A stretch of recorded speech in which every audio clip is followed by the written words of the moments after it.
and so we will continue on. If there are any other problems moving forward, please try to indicate us either verbally or by waving your hands or whatever means necessary to let us know that we're having challenges with the technology. And before we move on again, I'd also like to give the opportunity. We have another member of the board who has joined us here in Honolulu, the Director of Finance, Louis Salaveria. Hey, everybody. Sorry I'm late. Okay, so perhaps at this point, it would be good to recap the discussion we were having about the agenda and the communication we had with the Office of Information Practices and the lack of specificity in the agenda items to be or allow us to have the discussion on them. Those would be agenda items 5, 6, 7, and 8. So the intention or the suggestion I'm going to make is that we put out another agenda for a meeting relatively soon, and we can have staff administratively set that up at a time that allows the board to convene again and address those items on the agenda. And so if that's okay, we can move on to the approval of the minutes. Any comments or suggestions from anybody here or on Zoom? I thought the minutes were extremely well done. Okay, thank you. So moving on to the approval of the May 25th, 2023 minutes. Is there any discussion or do I have a motion to approve the minutes? I have Senator Moriwaki approving and Mr. Nomura seconding. Any discussion? Seeing none, everybody in favor? Aye. Everybody opposed? Minutes approved. And I'd just like to note and thank Nancy. She's the one who did those minutes, and I concur, she did an excellent job. Our next agenda item is the executive director. Previously, we had a discussion at the last board meeting on May the 25th in regards to the position description. As part of the board's packet today, we provided a number of position descriptions from the other states that have developed positions and enacted programs. I'd also like to share that the director and I had the opportunity to have discussions with, have a discussion with Kim Olson, as did some of you before. She had to leave to go back to the East Coast in regards to the position description. And also we did have a discussion with the Deputy State Treasurer in Delaware and his executive director about the position description. And so the discussion last time involved potentially we have the position description that we drafted on our own as the department for the board's consideration. And at the discussion last time, there was a suggestion made to perhaps look at the introductory language. And when we went back and conferred with our HR department, and in considering that this program at this point is still in the director's office, our recommendation is to retain that language in the position description for now until such time as the formal structure changes. The second item of discussion in regards to the position description was the education requirements. And there was a suggestion in the discussion last time about moving that from specifying any kind of particular degree programs or degrees awarded to a more general description along the lines of an undergraduate degree from an accredited institution. And so in a discussion with our Human Resources Office, they indicated such a relatively minor change to the position description could be made relatively quickly, and it wouldn't require any other significant approval processes or anything like that. So if it's amenable to the board and the board supports making that change, we should be able to make the change in the position description and then turn around and initiate the recruiting process. So are there any questions or comments about that? Seeing none, I guess I would ask if there's a motion to approve the position description as described. I think Andrew got his hand up first, seconded by Karen. So all in favor of approving the position description to be amended to include a more general, broad education requirement as opposed to a specific degree, please say aye or indicate yes. Aye. Aye. Is there anybody opposed? Okay, thank you very much. Much appreciated. So do we have to move to go ahead with recruitment? Or is that just automatic? That's something that we can go ahead and do. That's an administrative matter. So to follow up on that though, there was internally, we have a few options to go as far as recruitment goes. So we will go ahead and do the usual process of what we do, which is to post that on our website, to also work with BHERD to have it on the state's recruiting portal. And then one of the options is administratively about how to publicize it. We've done that in various ways in the past for different kinds of positions in the department. And because this is a new board and maybe it might be beneficial to the board and to the community in general. One of the options we have would be to issue a media release announcing the fact that we have this position in this program. So I don't know if you folks have any thoughts about that, but we were inclined to go ahead and do that for the sake of trying to increase the recruiting pool and as well as for the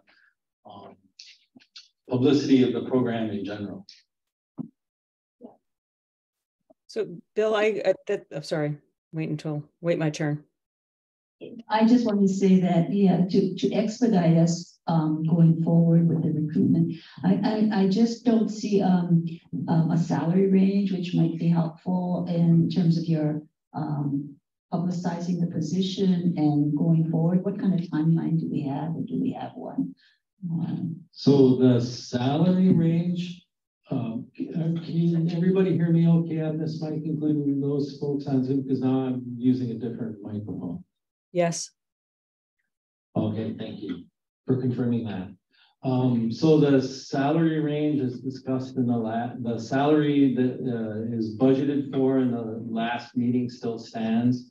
That would be the top salary available, which is would be $100,000 per annum. So that's how we would move forward. We did not have an opportunity to touch bases with HR about that particular thing because sometimes, especially with exempt positions, we might put some language in there along the lines of salary commensurate with education and experience, at least at the first part of the process, and then provide more information after an initial round of calling by the department or whatever. So for right now, that's probably the way we're going to move forward.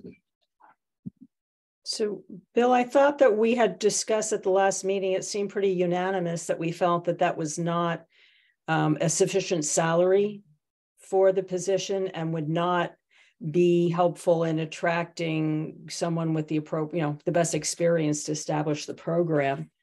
And that it was more a budget matter that we could agree on a higher salary and then would have the money from the other designated pots within the approved funds. Is that something we can still do? That may be a Lewis question. I'll give Lewis the opportunity too, but when I went back further and discussed it with the director and with our HR office, that salary figure, that the maximum salary figure they arrived at was done in an internal conversation that we had and a conversation with the legislature, taking into account not only the specifics of this position, but also in relation to the other similarly positioned exempt positions we had with the department. So for the sake of trying to expedite the hiring of the executive director, the recommendation is to move forward with that salary level at this point. So I did just some very, very basic research, and I looked at any online, any salary, average salaries for program managers, which I thought best described this position. And salary.com is saying the average salary for program managers in Honolulu is $152,000 a year, with the range of 130 to 174. Indeed is saying the average is about 125 a year, a little less than that, with a range that is huge. It's from 51,000 up to 228,000. And then ZipRecruiter is reporting, again, these are Honolulu averages of about 117. Which to me confirmed that in our initial sort of general discussion on the fact that 100,000 was not going to get us what we really need to, for this critical position, meant that we should be offering more than that. That's my thought. Barbara, can you hear me? I'm going to try talking without using these mics. I'm gonna, if it's all right, we'll go to Louis. Yes. Go ahead. Just that you, during our last meeting, we had talked about how I don't believe the department has stood up a new program in a long time like this.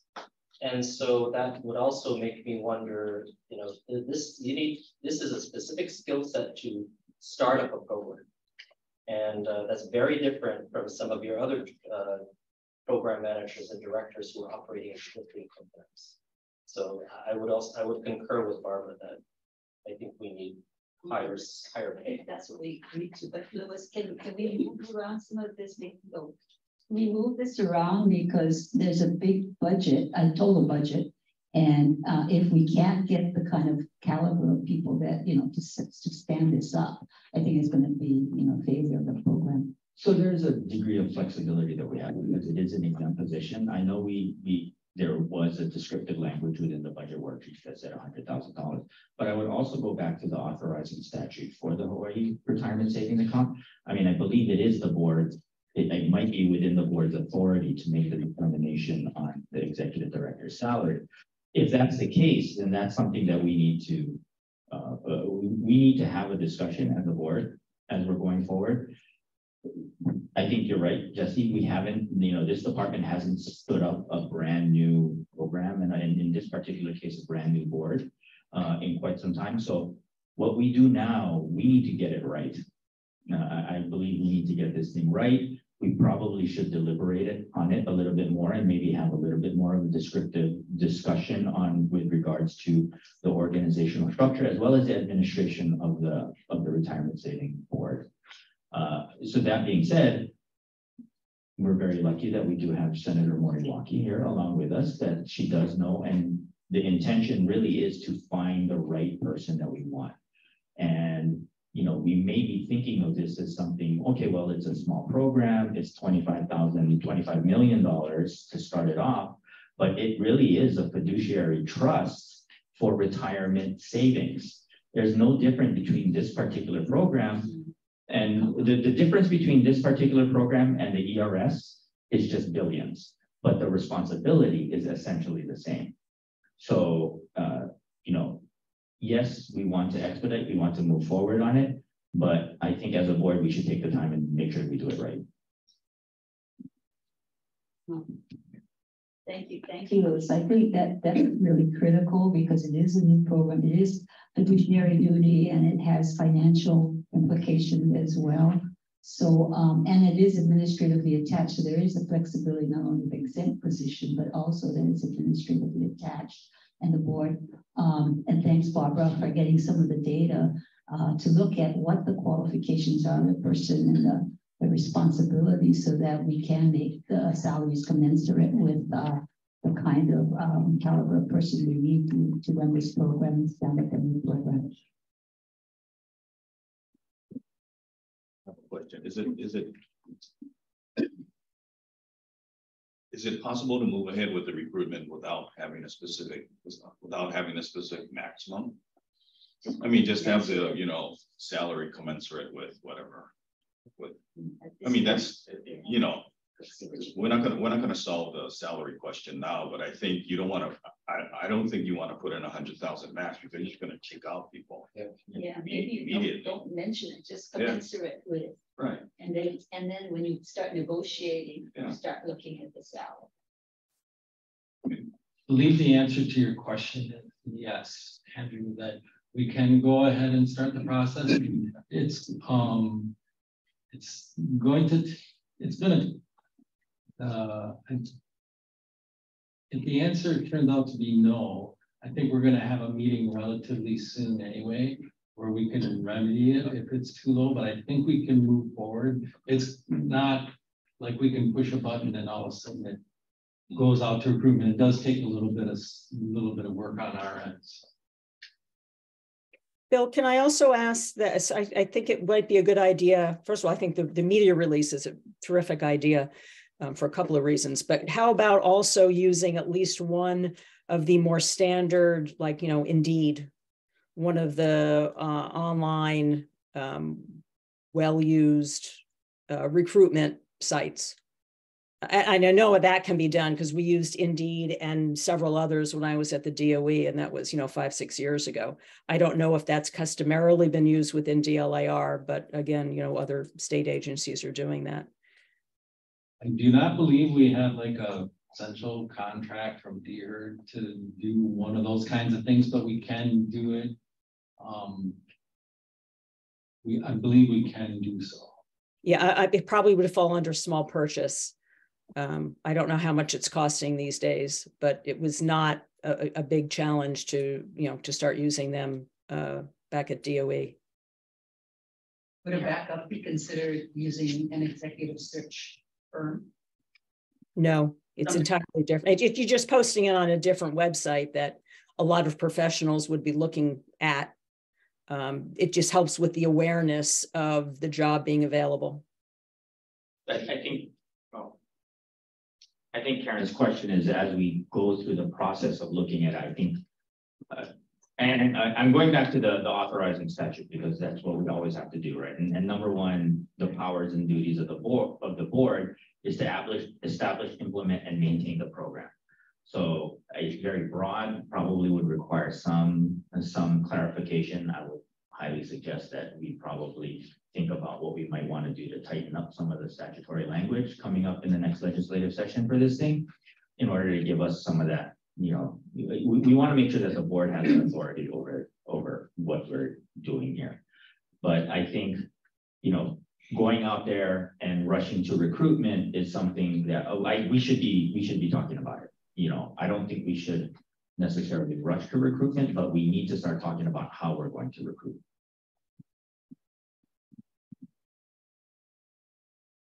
Are you saying you think we should hold off? Or, you know, I guess that maybe that's a matter for a vote on whether we authorize DLIR to go ahead with the recruitment now, or do you see a reason that we shouldn't do that? I think we should talk about it as a board first. I mean, I'm open to having that discussion, but I mean, whoever we decide and whoever we pick, we're going to end up with this person, right? For at least the foreseeable future, and especially at the start of what is essentially the infancy of this board. So, I mean, I have all of the confidence and respect in DLIR and their ability to go out in there and find somebody. I just want to make sure that we, as a board, have that discussion. Jesse? During can you hear me, Barbara? Yes. During the last meeting, and I believe you left early. Right? Yeah, I had to leave early. Yeah. So we had a discussion during the last meeting about timing and how the more you know, it could take a while to get a director for this program. And but at the same time, we need to be planning for the next legislative session And that's really gonna, when this person comes in, it's gonna go straight into planning for that next legislative session. Yeah. And so delays are going to hurt the implementation of the program, because then if we don't hit the target, then we're gonna have to plan for the following legislative session. Yeah. So there is a time pressure that you might not have, heard us talk about in our last. Okay. Yeah. Yeah, I agree. And I just, again, I mean, the fact that we're having the conversation now is we are having the conversation about what it is that we want to do and what we want to see in the new ED. So I guess what we don't have is that time frame. So, is it the recruitment part, and what is that? And then at some point, the selection part. And Yeah. then, So, I be mean, able to execute. I guess as a board, we're okay with delegating to the labor department to go ahead and proceed with at least the administrative side of recruitment, right? So I think that the part that we don't have is the selection part at the end. Is the whole board interview, or what does that look like? No, then we should talk about that now, right? Right. So Is that included within recruitment agenda item? Yeah, Yeah. like the ED, yeah. recruitment. Yeah, recruitment. So since the issue's been raised, I mean, as has been mentioned, we can initiate the administrative process to advertise the position, but the other part of the recruitment process is developing the selection criteria, the packet, the interview questions, all those kinds of things, and then who participates. And how, I guess the question is, how would the board like to proceed? So it sounds like there's consensus with having us do the administrative part about announcing the position and looking at how we announce it, which we can report back at the next meeting as far as salary commensurate with education experience, or I believe we might have to put a range in there, though I'm not sure. I think we have to put a range in there. But then the second or the other part of it is the actual selection part of the recruitment process and how that happens. The culling of the applicants, the interview questions, who's going to participate, the rating, etc. So and I put this out to the rest of the members. I think if the Department of Labor were to get started on the administrative function, and always defer, get advice from our Deputy Attorney General here, but the potential establishment of a selection committee within the board. I don't know if it needs to be all of us at one time. It probably might be problematic if it has to be all of us. But if there was the establishment of a hiring committee, I don't know what. Yeah, so I'm looking at creating an index 3F that gives the board the authority to hire an ED. And it says the board or its co-chairs with approval of the board can form. So you can go from full board all the way down to co-chairs. Can we establish a high selection committee? Yeah, I think so. I think you'd have to establish a pig. Oh, we would have to establish it. We'd have to do a pig then. So they can do a initial selection, like the screening. Yeah. And then come back to the full board if they have a list of 3 or Yeah, I think that makes sense, right? We don't want to go over 20. But we would have to make that selection of the pig in a subsequent. Right, because you have to. Agenda. Authority members. So the next meeting would be the selection of a pig, and then you start the process, and then the next selection for 2. I think we can start the process now, but then do the selection of the pig. Next meeting. And then the next. Yeah, just to clarify, because we did go back the department and with Michael and look at the latest guidance from OIP on permitted action groups. And to be clear, it requires 3 meetings for an action to take place. So you have to duly notice a meeting and be specific about what the permitted action group is. At that meeting, you have to clearly identify what the scope of the pig would be, as well as the authority of each member of that pig. That pig can be 2 or more members of a board, but less than a quorum of the board. And then that permitted action group can conduct their work. They do not have to do public notice. They do not have to keep minutes. They can confer with whatever party or parties that they want to. Then the second out of that 3-step process, at a subsequent meeting, and not necessarily at the next one, they need to report back to the board. And at that meeting, there can be no discussion about the findings and recommendations. Then at a subsequent or the third meeting, that's when the board can have the discussion about the findings and recommendations of the pig, and potentially take action on the work of the permitted action group. Are there any questions about that?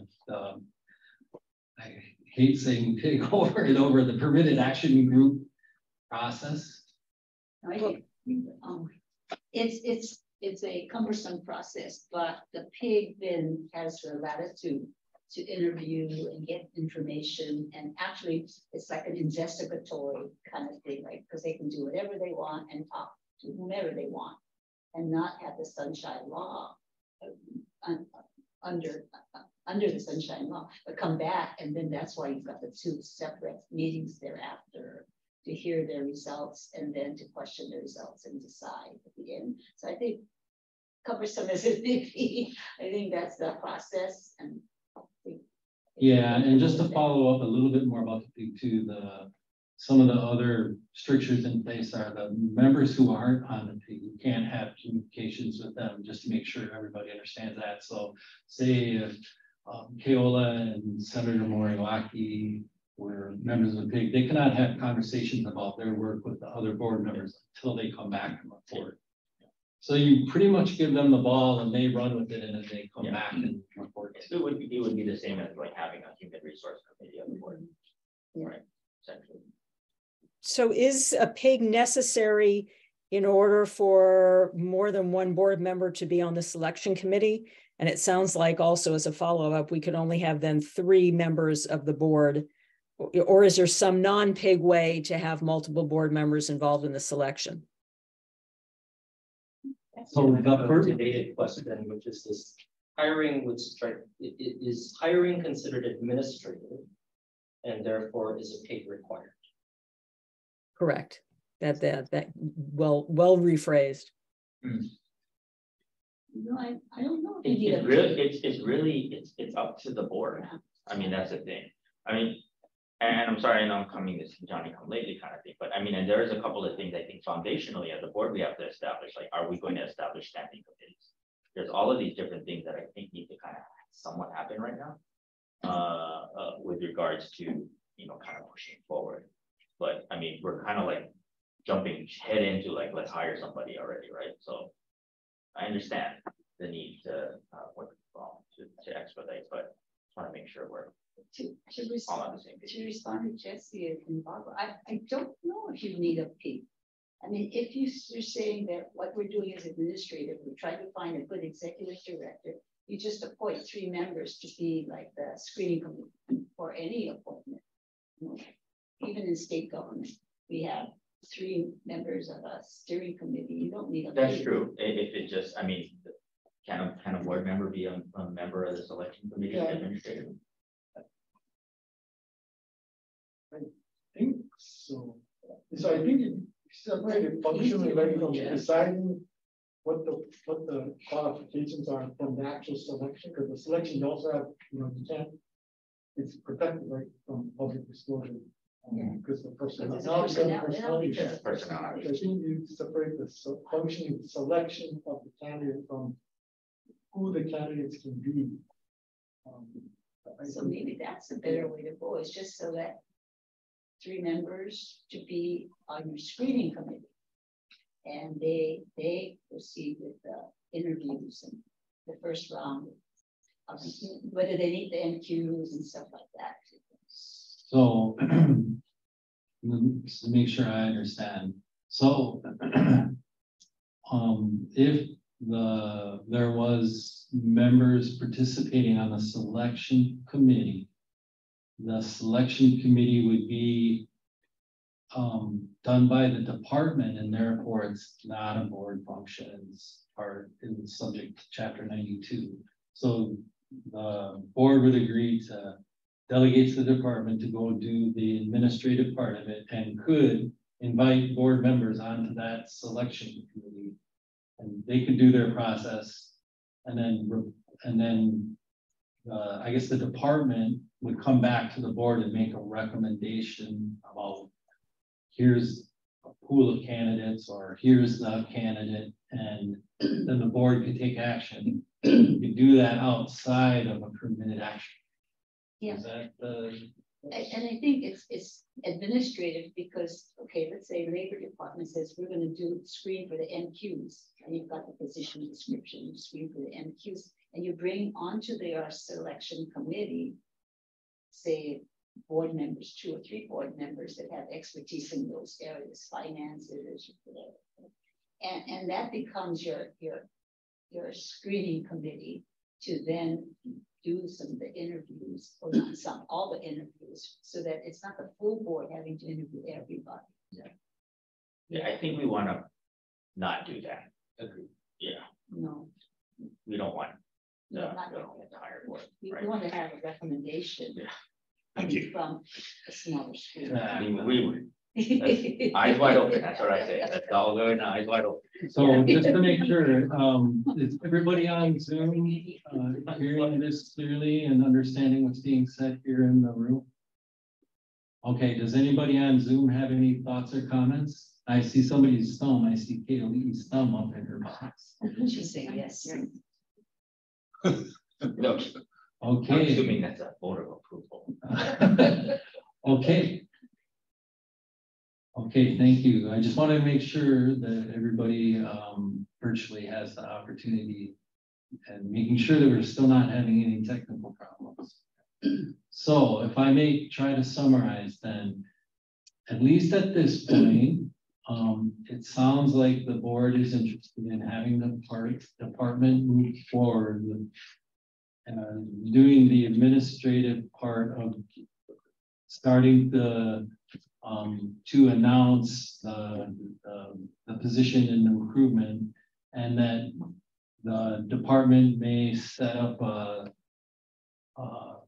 facilitate a screening committee, or as part of the recruitment process that may include some members of the board, in order to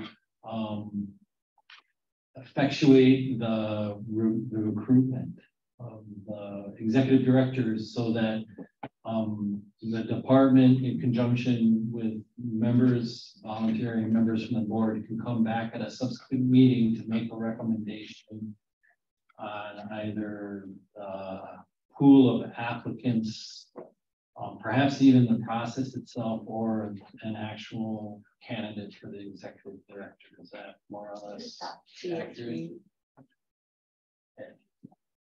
I would just modify to make sure that we don't go ahead with the administrative recruitment with that $100,000. Yeah. Yeah, I think it's got to be. I'm really hesitant about, if that's a limitation, I think you got to come back to us. Yeah, I agree. I think for the earlier discussion, I think it sounds like what the board, how the board wants to move forward is to make sure that before the position is actually advertised, which sounds like a best practice anyway, as far as trying to recruit and hire somebody, would be to go back and adjust that amount in any kind of hiring consideration, or for the purposes of advertising. And then going back and referring to our questions about our agenda earlier, I'd just like to remind everybody the intent is to reconvene another meeting of the board relatively soon in the future, in order to not only address the salary level of the executive director before we went beyond the administrative part of trying to effectuate the recruitment, but also to address other agenda items on that agenda that we were not able to discuss today. And then out of all that, arising out of all that, hopefully what we can do is meet again relatively soon and not have subsequent meetings be so frequent, because we have now other substantive things that need to be accomplished outside of board meetings. Yes, Gil. So if let's assume I've worked in the state government in Washington State. The sunshine laws here are crazy. I think facilitating public meetings under our Open Public Meeting Act, and we never have all this. But I want to make sure, I've also hired as through state government, and I understand that sometimes you do have to put in numbers, salary numbers. So it may not mean, I know you may not be able to, I know at the higher end, you get more flexibility. But if you do have to put in an upper salary range, then will we come back to that next meeting and finalize what that number needs to be? And could the department come with suggestions so that we can talk about that? Yes. Yeah, just to reiterate, just to make sure everybody understands, what I'm understanding, what the department and what the board is suggesting, how we proceed, is that we'll go ahead and start laying track to get some of the administrative work done, but before we're actually moved to any recruitment, that we would have come back to another board meeting and include not only a salary range for the board's consideration, but perhaps also a process. Yeah, that sounds good.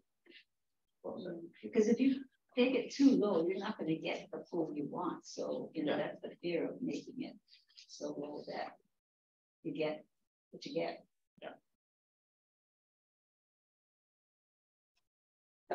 Okay, does anybody virtually on Zoom have any thoughts or comments? Okay, if not, is there any other thoughts or comments about this agenda item?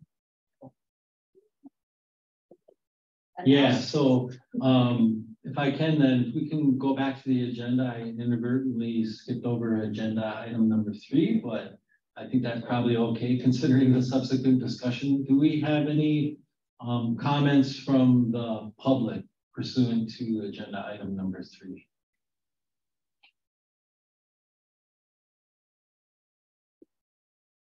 I do not see any in the room. Do we have any, just to make sure people on Zoom today, do our guests have any comments that they would like to make? I don't see any. Okay, thank you, very good. So unfortunately, we're going to not address agenda items 5, 6, 7, and 8 pursuant to the input we got from the Office of Information Practices, which leaves us with agenda item 9, announcements, which also includes potential next meeting. So just to reiterate, because we were not able to have some discussion on some items that we had been planning on having today, and also in light of the discussion we had about the executive director position meeting, I think what we'd like to do is try to meet again relatively soon, if I understand the discussion today.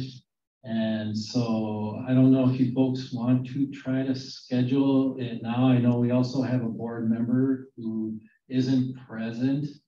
And also I did, just for everyone's edification too, I did have another communication with the speaker's office, and I did not get, or we do not have somebody from the House of Representatives yet as of today. So we can either proceed with trying to schedule a meeting now, or we can, or I can ask Nancy to try to get a hold of people via email, otherwise are on the phone, and try to schedule another meeting in approximately 2 or 3 weeks. Yes, Karen. I believe our other board member is a retiree, he said, so I think we can look at our calendars today. I would be flawed if I don't try to schedule my own stuff right now. So whatever decides upon, but I will work it out with my admin, stuff like that. I was referring to Mr. Taniguchi. Yeah, no, yeah, Senator Taniguchi, he got plenty of time. So it is June the 9th. Perhaps could we look at the first full week in July? Can we do it any sooner than that? June 30th. That's a Friday. Friday is the How soon could you do it? 2 weeks? getting the salaries. I do think we need to probably adjust an item around some structural thing that we want to do as a board. Your standing committee thing. I don't know if we're ready there yet, but I think, but we need to, you know, again, our processes. From on our end, administratively and schedule wise, I think 2 weeks would be pretty fast. So we could work a little bit beyond that. That would be greatly appreciated. Well, if the department can report back to the board in terms of the progress associated with all of the administrative work to get it done, posting and all of that stuff. If we're ready to post it, we post. I mean, we'd like to come back and have from the department some, at least some information that we could use to chew on. Yes. So yeah, and just so everybody knows too, to remind everybody, we need 6 days to have a meeting, but if we don't make a decision right now, then you know, it's to post. So why don't we just look at the week of the 26th? The only day that week I'm available is the 27th. And I'm going to be out of town till the 27th, the 30th, maybe the 30th, the Friday of that week. I'm not available. Or the 27th is the only day you have. 27th is okay. I guess I come back on the 26th night. At least I'm here. You can be here. Body. 27th works for me. It works for me too. What is it? Do we do afternoons? That's who I have I can actually do. I have an uncle meeting, but can it be later, like 2:30 or 2:45 on the 27th. Yeah. I can do that. 2:45 on the 27th.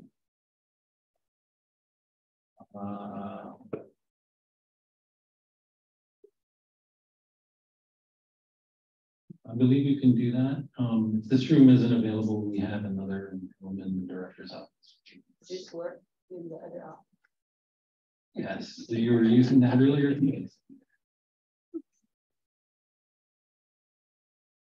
So I have a question in terms of scheduling our meetings or the next meeting. Do our non-voting members count toward quorum or not? Quorum or what exactly?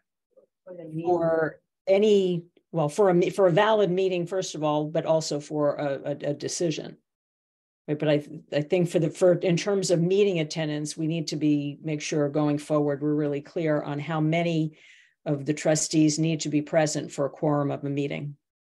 What do you mean by non-voting member? Because some of us are official. Right, we don't vote. We're not Or ex officio non-voting.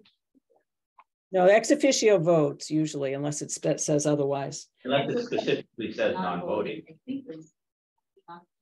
I thought that, yeah, the 2 members appointed by the legislature are non-voting, are they not? I think so, yeah.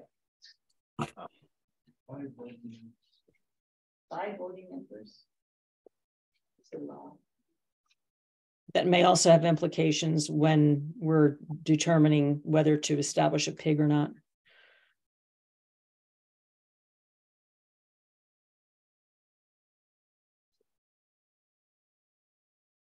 I don't have to get that.